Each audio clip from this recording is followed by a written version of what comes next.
Un petit peu en retard et du coup on va passer légitimement à Gérard. On va présenter votre association ce soir. Exactement, puisque l'association, votre association en tout cas, votre objectif, le fameux Graal, c'est que les personnes qui vous rejoignent en tout cas obtiennent un CDI. L'association donc c'est l'ATM, l'association Travailler en Moselle, une association d'insertion par l'activité économique et vous venez de fêter vos 30 ans le 1er septembre dernier à l'Opéra de Metz Métropole. Rien que ça, effectivement, fallait marquer le coup, Gérard. Alors on va parler concret tous les deux si vous voulez bien. Oui. J'ai pas de jardin, mais on va imaginer que j'en ai un. Je suis un peu en galère avec l'entretien de mes plantes, etc. Donc j'appelle votre association, je vous contacte, et à partir de là, qu'est-ce qui se passe pour moi ? À partir de là, on vous fixe un rendez-vous, parce que si c'est pour tendre votre jardin, il ne faut pas attendre trop longtemps. Oui.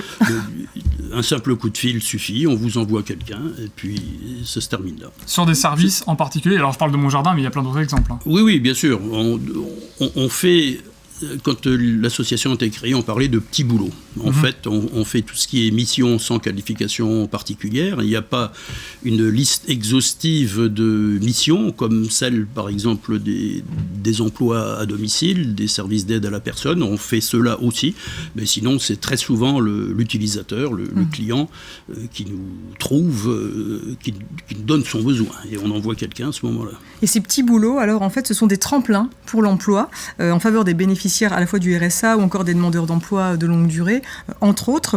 Et ce qui vous différencie finalement, vous allez me dire si j'ai raison ou pas, si j'ai bien compris, ce qui va vous différencier finalement de l'intérim, c'est l'écoute, l'accompagnement et puis le suivi socio-professionnel que vous allez apporter. Oui, bien sûr, ce qui fait d'ailleurs partie de notre mission. Nous ne sommes pas la seule association intermédiaire en France, il y en a à peu près 750. On a des articles du Code du travail qui décrivent ce qu'on doit faire, et notamment donc l'écoute, l'accompagnement, le suivi de ces personnes. C'est ça qui nous différencie effectivement de l'intérim ordinaire. Ouais. Vous avez des statistiques incroyables. Florence va sauter de son siège quand je vais les énoncer. En 30 ans, c'est 2 millions d'heures de travail, 140 000 contrats de travail, 6 500 utilisateurs sur donc, ces 30 années de l'association. Mais il faut savoir quand même qu'il y a 220 personnes qui sont mises en travail par mois. Est-ce que c'est satisfaisant ? Alors 220 personnes comme ça, brut de décoffrage, on n'arrive pas vraiment à analyser. Est-ce que 220 personnes, c'est vraiment beaucoup ? Est-ce que ça fonctionne bien ? Est-ce que ça vous satisfait ? Oui, bien sûr, ça nous satisfait. 220 personnes, c'est-à-dire que chaque mois, 220 personnes travaillent pour nous. On fait 220 fiches de salaire pour parler pratique. Mais c'est beaucoup en comparaison, par exemple, avec des associations du même type. Oui, nous sommes une grosse association intermédiaire de par le volume d'activité. Bien sûr, il y en a qui sont beaucoup plus petites en France, et notamment celles qui se trouvent en milieu rural, puisqu'on dépend de la demande. Nous, bien sûr, nous avons des salariés qui sont prêts à travailler, mais encore faut-il qu'il y ait la demande en face. Et oui, nous sommes sur un rythme cette année de plus de 130 000 heures de mission sur 2016. On était un peu moins de 120 000 l'année dernière. Ce qui est énorme. Donc oui, c'est énorme. Oui. En tout cas, vous disposez de très très peu d'aide de l'État. Vous fonctionnez quasiment en autofinancement.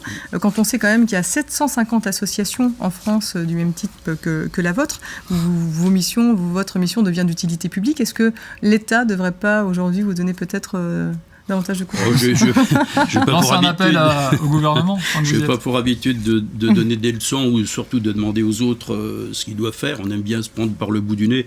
C'est la culture générale des associations intermédiaires depuis qu'elles existent. Je dis toujours, on ne demande pas d'argent. Déjà, on nous laisse travailler correctement et tranquillement, ce qui n'est pas une mince affaire. Bien sûr, si on nous donne de l'argent, on le prend, mais ce n'est pas notre but.